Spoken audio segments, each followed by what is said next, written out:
This is the Wheel of Time Spoilers podcast. Your hosts are Seth Jacobson and Patrick Heiler.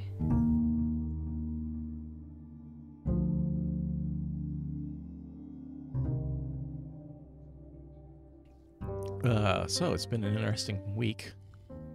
That's for sure. Oh boy. Yeah. Well. So our setup is a little bit different today, which is why we're having some issues.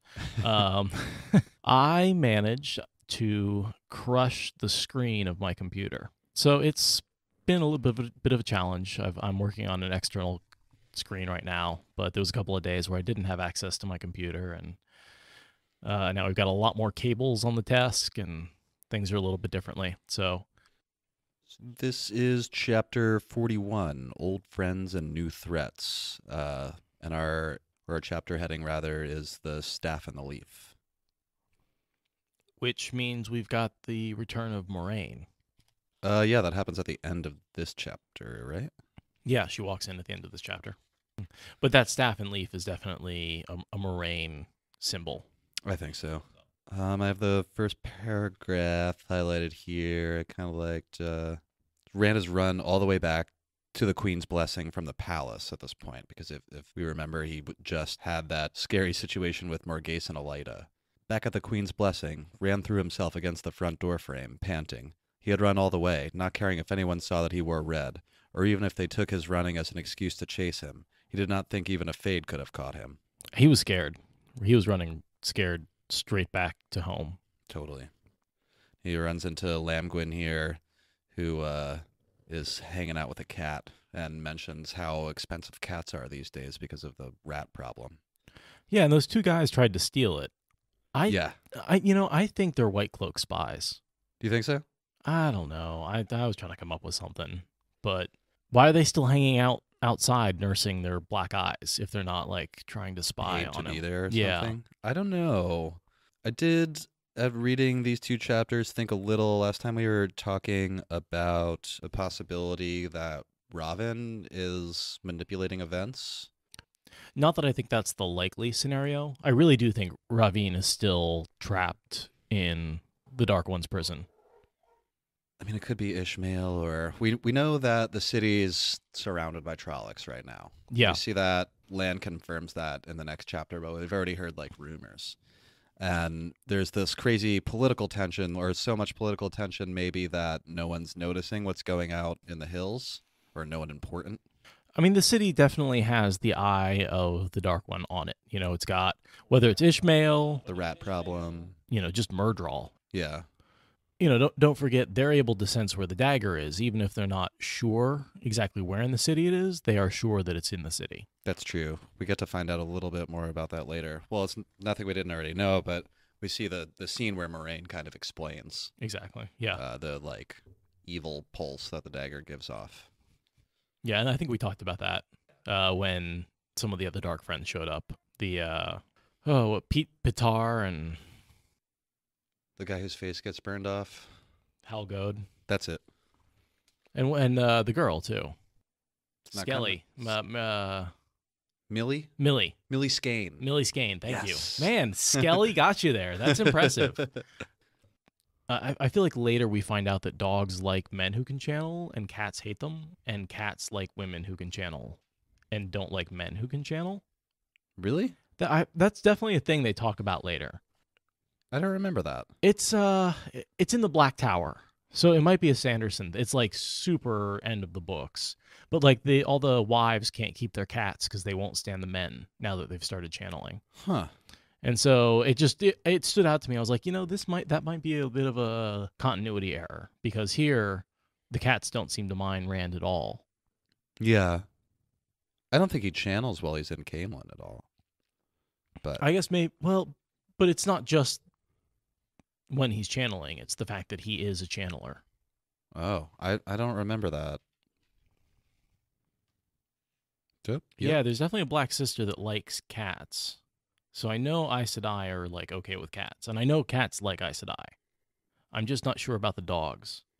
I remember one time I believe it's in the Black Tower, one of the women who can channel gets chased by dogs. I found it. Some animals can sense the ability to channel. Cats are attracted to Aes Sedai while dogs react with fear and aggression. The opposite is true for Ashaman, mentioned in The Eye of the World, Chapter 41? I'm reading this off the internet. Lord of Chaos, Chapter 46, and I don't remember seeing that mentioned here. No, I don't either. Unless, do the cats, like, run away from Rand or something? I don't think so. That's why I was wondering. I mean, it doesn't seem like it's actually mentioned in this chapter. It just seems like you see cats in this chapter. So Rand hurries inside and goes looking for Master Gill, finds him in the library playing stones with the Ogier, Loial. And he sort of tells his story. Yeah. Not that they believe him at first. I almost believe you aren't making fun, the innkeeper said slowly. Well, it'd be like if I came home and was like, yeah, so, I ran into the president, Trump, and Bannon was kind of an asshole to me, so we gotta run. Yeah, just be like, good story, man. To Varen, Loial murmured. Oh, it happened, Rand said. Light helped me, it did. Rand obsesses a little bit about the fact that his dad's not his dad. I think he's in denial at this point, because I feel like he's had enough information and he's figured it out, but he won't admit it to himself. So he keeps saying, like, Tam is my father, Tam is my father, Tam. It's like, if you have to keep telling yourself that, maybe it's not true. Yeah, I mean, it hasn't really been that long. Although it does take him, like, forever to accept the truth. I guess he doesn't have a ton of evidence either way. Other than the Just fact that, enough to like, yeah, figure it out. he looks exactly like an Aiel. Yeah. Should become clear in a couple books. Master Gill warns Rand that he had better leave the city, like Elida will be looking for him. After Rand recaps the story, he says you probably have, like, less than a day. You had better get out of here. This is where Loial kind of invites himself to come along. Or he says, I would like to go with you when you leave, Rand. Rand says, you know what waits for Matt and me. What's chasing us? Darkfriends, the Ogier replied, in a placid rumble. And Aes Sedai, and the light knows what else. I sort of took note at the standing in the heart of it. I wonder if that was maybe foreshadowing or even foretelling for standing in the heart of the stone. It could be. It's part of Elida's foretelling. This Yeah. man stands at the heart of it. Uh-huh. And I understand that she's referring to all the other things she talks about during her prophecy, but I was wondering if maybe it's also referring to the heart of stone. Yeah, it could be. And she says the heart of it. I don't stand at the heart of anything. Yeah, that bugs him a little bit. He's freaked out. Yeah. Well, and Loial definitely wants to go. He's looking for adventure. He left the steading to find adventure and a story. And he found it. Yeah. And he's telling himself, oh, I'm just visiting the forests. But, he's looking, he wants to have a story to go back and tell the Ogier because he wants to convince them that the outside world is fun and an exciting place. You truly are, Ta'Veren Rand. The pattern weaves itself around you, and you stand at the heart of it. So that's sort of interesting. Loial sort of echoes Elida's words. He sees Ta'Veren. I think they both sort of had her foretelling captured the fact that he was Ta'Veren, and Loial is able to understand that he's Ta'Veren. I think he already called it. But yeah, it's funny that he does echo Elida without really having heard her. Yeah. The Whitecloaks show up in the common room of the Queen's Blessing, and Master Gill goes rushing downstairs to talk to them.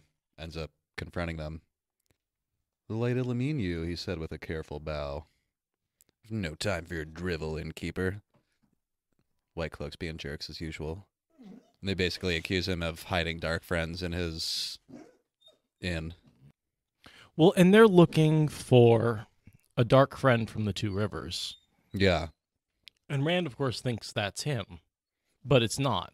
We see in the next chapter that they're looking for Perrin and Egwene. This is the same group of Whitecloaks that they escaped. Yeah, I never really noticed that before. I mean, there's definite dialogue about it in the next chapter, but I always kind of just thought it was they were looking for Matt and Rand here, although they don't really have much of a reason to other than the little incident with the barrels. Right. Yeah. But he's just, he assumes Wait, was that in That wasn't in Camelin, the barrel thing. No, that was in Whitebridge. Yeah. So they really don't have a reason. No. But, maybe some of them are darkfriends and they could have given him his name. He doesn't know. Yeah. He just thinks they're after him, and so it's very easy to agree with him and make the same assumption and say, oh, yeah, of course. Especially since kind of everyone is after them. Yeah. Well, it appears that way. There's been a lot of people. Yeah. So Master Gill's kind of flipping out. There are no dark friends in my establishment. Every man here is a good queen's man, which is the wrong thing to say to a white cloak. Yes, and we all know where Morgase stands. The under-officer twisted the queen's name into a sneer, and her Tarvalin witch, don't we? This is the whole conflict in the city, is the Tarvalin supported queen versus the people who think that it's time to take a break and separate from Tarvalin. Sort of anti-Aes Sedai faction. The Whitecloaks may be part of stirring up the trouble with the Aes Sedai. It could very well be. That might be part of why there's unrest in the city. I've been sort of... Certainly doesn't help anything. No. But they've mostly been out in the countryside. They only recently got to Camelin, and this has been going on for a while. Yeah. These are the Whitecloaks from out in the wilderness. Unless there were two regiments. No, I believe this is the same Right. Whitecloaks that captured Perrin and Egwene for a short time anyway. So the unrest must have already existed before they got to the city. Yeah, definitely. And with Master Gill and the Whitecloak underofficer arguing when the Whitecloak says something insulting about Queen Morgase and Elida, that little quote walks right into, the scrape of chair legs was loud. Suddenly every man in the room was on his feet. They stood still as statues, but every one staring grimly at the Whitecloaks. The underofficer did not appear to notice, but the four behind him looked around uneasily. The Whitecloaks continue to threaten him, say things like, it will go easier with you, innkeeper, if you, just cooperate with us. But I imagine that's...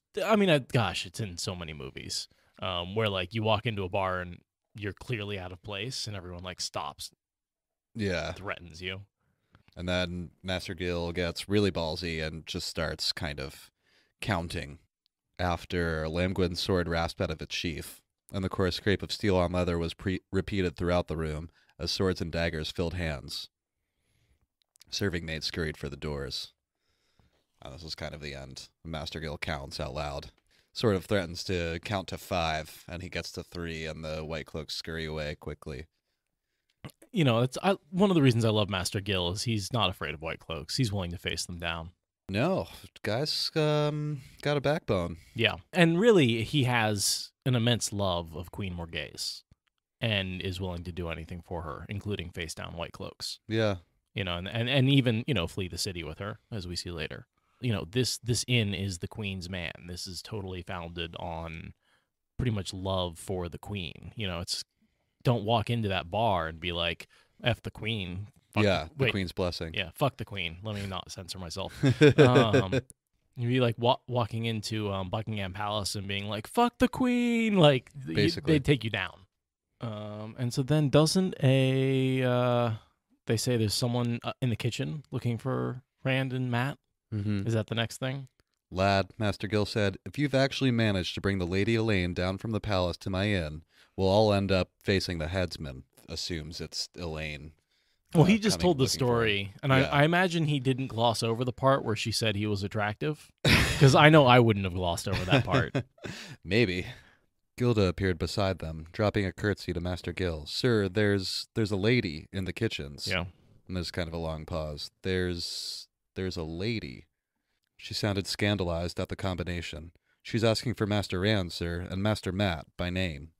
Rand runs into the kitchen because he suddenly realizes that the only person who would know to ask for Rand and Matt by name is Moraine. Right. I don't know. I wonder if I guess the darkfriends don't really know their names. They know the location, but I don't think at this point any of the darkfriends know who they are. Rand says, Master Gill, Rand said, I never mentioned Matt to Elaine. It can't be...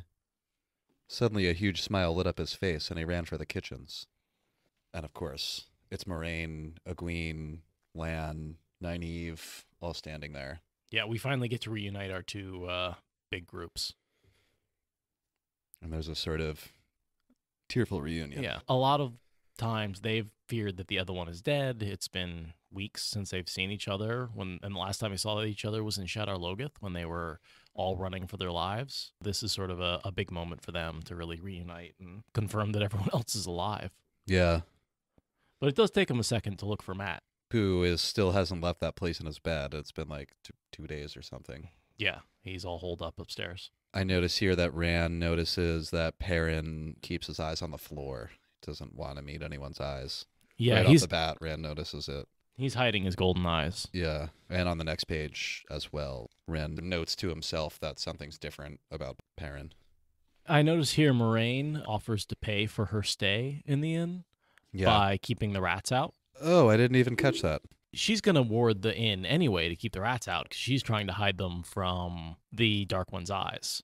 And instead of being like, hey, can I have your permission to ward your inn? She's like, hey, I can pay my way by warding your inn. Oh, here's what we were talking about. A calico cat sauntered in from the hallway to strop at the innkeeper's ankles.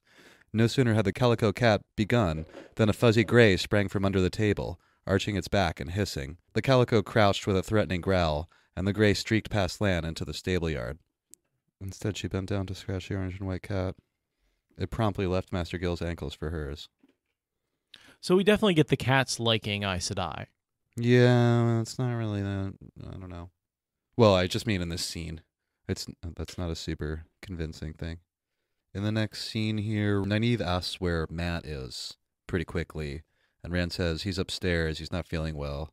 And of course, Nynaeve rushes up there. Yeah, that's the quickest way to get her attention. Yeah. Oh, somebody's not feeling well. She'll stop whatever she's doing and rush to help. On the next page, I just have Matt was still curled up in a ball on the bed, just as Rand had left him. And this is like hours later since the last time he'd talked to Matt. He just hasn't moved. I'm imagining he's just crouched in this corner in like a weirdly... almost fetal position, I'd say, but a little aggressive, maybe? Damn, there's a movie, one of the possession movies where, yeah, like Exorcist, but I can't remember specifically the name of it. It's just where the character is like pop culture references, crouched in that particular, in a weird possession movie, position, like yeah. And here, Moraine stays downstairs to ward off the rats, so she's not there right when they all go upstairs. Yeah, to see Matt. She's like, oh, I'll just do this quick ward. He's just, probably a little sick. Matt says some creepy stuff to Nynaeve and Egwene until Moraine walks in. I'm thinking he's picking up on their paranoias and pirating them back to them. So he says Perrin's sort of paranoid about his eyes. He's trying to hide them. Yeah. And Matt immediately picks up on that. He's like, oh, you've changed. Yes, you've changed. And then he turns to Nynaeve and he sort of brings out the fact that, she has always been against marrying. She sort of thought of herself as an old maid. Yeah. As she becomes the wisdom, and now she's sort of feeling attracted to Lan, and she's starting to have feelings for him. And Matt sort of makes her feel bad for being like a sexual person. And then he turns to Egwene and sort of makes her feel bad about wanting to be an Aes Sedai and says, you two have this in common. You two are going to be, you're changing. You have this thing in common, which is being an Aes Sedai. And so he just sort of immediately goes to their insecurities and brings them out as soon as they walk in the room. Moraine walks in and announces that she's made the inn safe from the Dark One's eyes for the time being. And then I have, her eyes fell on Matt as she stepped through the doorway, and she hissed, as if she had touched a hot stove, "Get away from him!" And Nynaeve just kind of looks at her, and Moraine just grabs her by the shoulder and drags her away from Matt, and very dramatically. She says, "Everyone stay away from him." Matt stared back as intently as she. He bared his teeth in a silent, snarling rictus and pulled himself into an ever tighter knot, but he never took his eyes from hers. Slowly, she put one hand on him, lightly, on a knee drawn up to his chest. A convulsion shook him at her touch, a shudder of revulsion spasming through his entire body, and abruptly, he pulled one hand out, slashing at her face with the ruby-hilted dagger. 1 minute, Lan was in the doorway. The next, he was at the bedside, as if he had not bothered with the intervening space. His hand caught Matt's wrist, stopping the slash as if it had struck stone. Still Matt held himself in that tight ball. Only the hand with the dagger tried to move, straining against the warder's implacable grip. Again, Lan is awesome. Yeah. And Moraine trusts him implicitly. She's willing to trust her life to Lan's ability to catch his arm and hold it. She doesn't even flinch. Yeah. Which I imagine comes a little bit from just sharing the emotions, and they don't feel alarmed. They they deal with these sort of life-threatening situations frequently enough. I think that's probably a big part of it, but really Matt's no threat to Moraine. Well, I mean, if he cut her with the dagger, she would die. Yeah. That's a threat. I mean, I would assume that she's not defenseless. Yeah. Alone, right. even, you know. Right. Of course, Lana's a huge asset. And she kind of flips out a little, and she's like, how, I told you not to take any, or I told you not to accept any gifts from Shadar. And Rand sort of tries to justify it like, well, it wasn't a gift. Matt stole it. He didn't tell me till later. I didn't know. And she says she felt the evil as soon as she walked in the door. Yeah. She says a Fade could have sensed this for miles. Even though he would not know exactly where, he would know that it was near. And she goes into explaining a bit. We've gotten into this a lot before. Yeah, this is a quote that we've definitely brought up a few times, because this is how all of the darkfriends were able to find them. And this is the explanation that we used when we went back and looked at those chapters. And, that sort of jerk as the darkfriends, like the way Hal Gould entered the room and like saw them up on the stage, and like he was about to leave, and then he like sat down all of a sudden. Right. And the way Pitar saw them, like this here is the description of what they're sensing. It's sort of the same but opposite of what Moraine is sensing. Sure. The way she reacts very strongly as well. And I think this is where we get maybe our only like chunk of information on how the shadow responds to the presence of Shadar. Evil Pulse and all the stuff we've talked about before. Sure. I mean, there's definitely an attractive quality between the evil of Shadar and the evil of the Dark One. Mm-hmm. I mean, it's how Rand is able to cleanse the taint, is he uses the fact that the Shadar Logoth evil sort of draws in the taint into the city. Yeah. The two definitely draw each other, and in this case, it's the Shadar taint in Matt drawing the Dark One and dark friends and all the shadowspawn towards him. Mm-hmm. And then Rand tells Moraine that she's right, and it did draw dark friends and a Fade. And he mentions that he's heard rumors about Tronics outside the city at night, and Lan confirms that. He says, it looks as if you've brought a new Trolloc war to Camelin, sheepherder. Yeah, what ends up happening to all of those Trollocs? Because these guys flee through the ways. Did the Trollocs just leave? Are they still around Camelin? Like, I always wondered about that. That's a good question. Because they seem to they're building up troops, but as far as we know, they never attack anybody. Do they go back through the ways? Is this one of the times they're followed through the ways? I can't remember. That's possible. I know it happens later. At least in Kyrie M, they're followed. I mean, Thane follows them through the ways, but I don't think the Trollocs do. Is that this round? Yes. I'm like blending them together. Yeah, because he ends up in Faldara with them. That's right. In prison. And he's not quite done yet, because he gets exposed to the Black Wind when he goes through the ways. Yeah. So that's his sort of third corruption. He's gone through two already. The Dark One has twisted him. Shadar has had its way with him, and he's sort of combating the two. And then... Isn't the Black Wind afraid of him? I think so. Or something like that? Yeah, it like listens to him. Yeah. That's because after he encounters the Black Wind from then on is always trying to find Rand. And that's Rand is never able to use the ways again, because the Black Wind is always there when he opens a gate. That's right. We get a little bit of a depressed Perrin here, where he talks about how we'd just be better off dead. Yeah. And Moiraine's like, yeah, no, you're an idiot. Moraine scolds him. You die, everyone dies. And if you die, like, then the Dark One gets a hold of you, and that's even easier for him, and you're useless to me and to anyone else. Like, stop talking about death. It's pointless. But he's he's lost something. I think he's struggling with the fact that he's changing. Yeah. And he thinks of himself as a little corrupted. I think all the Emond fielders are really struggling, including Nynaeve. They're all kind of having a tough time with all this. Yeah, this might be a good moment to sort of consider, like, it's so easy to forget as you fall into the books that this is all brand new experiences for the Emond fielders. This is these bizarre things happening to them, and they're not even that far from home. Like, how long has it actually been? Like weeks? Yeah, a couple weeks. That's not a long time to adjust to being heroes, which they're not. They're no. At this point, they're just struggling still to survive. They have little to no skill. The only skills they have, Tom taught them. Maybe some basic, like, Rand knows how to hold the sword. Yeah, but he's no good with it. Matt has the dagger, but he's no. It's not like he has a skill with the dagger. He's just has a magical dagger that'll kill you really quick. He hasn't killed anyone with it yet, though. No. I'm trying to think of what. He does scratch somebody. Can't remember when it happens. Yeah, I can't either. Is it a Trolloc? No, I think it's a person.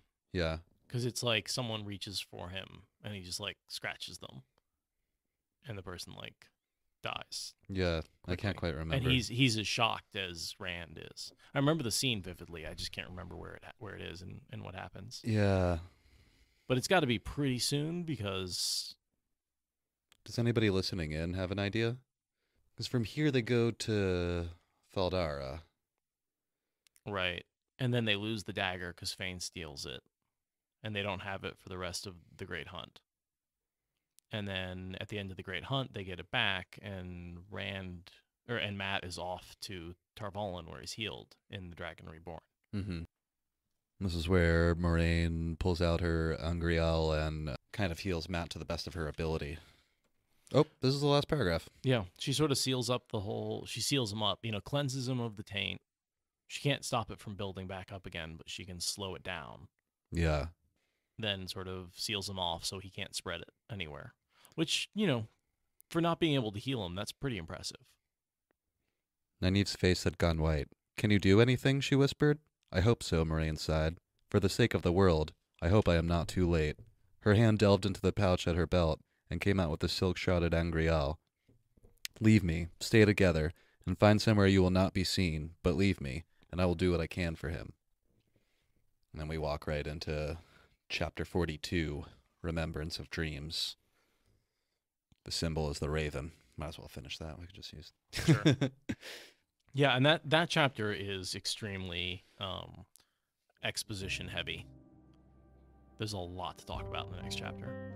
42, yeah, it's really dense. We get one of these parts that's, I don't know, common enough in the Eye of the World where Moraine breaks into a long explanation. And we get some stuff from Loial, and we get a couple stories to talk about, and they're relating information to each other. Yeah. Too.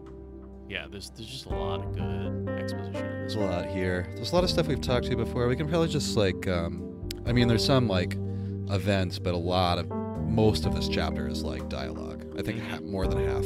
Oh yeah. Yeah. So.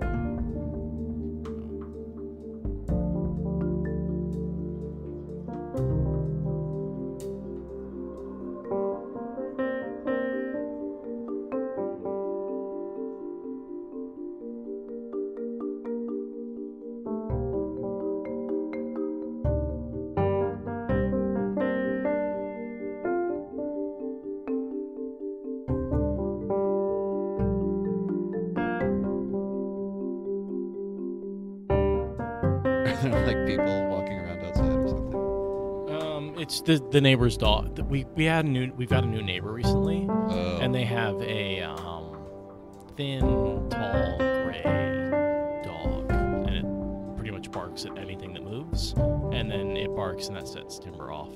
So Timber's been barking a little more lately, just because the neighbor's dog is. I did kind of notice that, or felt like the sound was a little different down here. I mean, it could be the way we did the walls, but I almost feel like it's quieter than usual. Oh, it's definitely quieter. Yeah. I mean, so I think our voices are not as loud in our own ears, because we're in a space where we've deliberately made this space designed to deaden our own echoes. Yeah. And so we're used to sort of hearing our own voices in our head a little more, and it definitely sounds flatter. Not to mention we have a headphone in one ear. That's true. So it's I think we're struggling a little bit just because like the sound is very weird to us. It's not, we're used to a bit more echoey, but hopefully it'll sound better to you guys, but in our own ears it sounds a little the flat. recording will sound better, but it's kind of a weird, odd experience. It is. I couldn't tell if it was like, I was thinking like, is it because Jessica isn't home right now and there's like no electronics on or like any white noise? I was trying to figure it out, but that's probably what it is. I think it's both the fact that we're in the basement, which is keeping less ambient noise out, and then combine that with, I mean, these egg crates are doing their job. I think they really are keeping the echoes down. Yeah, it's pretty cool. I'm excited to try recording the new podcast project down here. Yeah, I'm looking forward to seeing how the quality of this episode turns out. This one, because this will be the first one that we've recorded. I mean, we've been in this space before, but we didn't really do anything to soundproof it.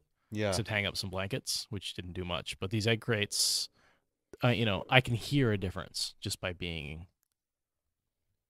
underneath them. Yeah. Yeah. I gotta go. I'll be right back. Okay.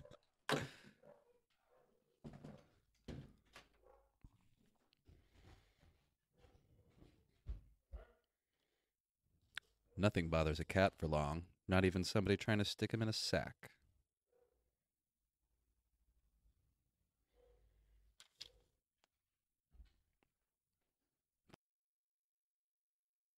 Thank you for listening to the Wheel of Time Spoilers podcast. Rate us in the Apple Podcast app or support us on Patreon.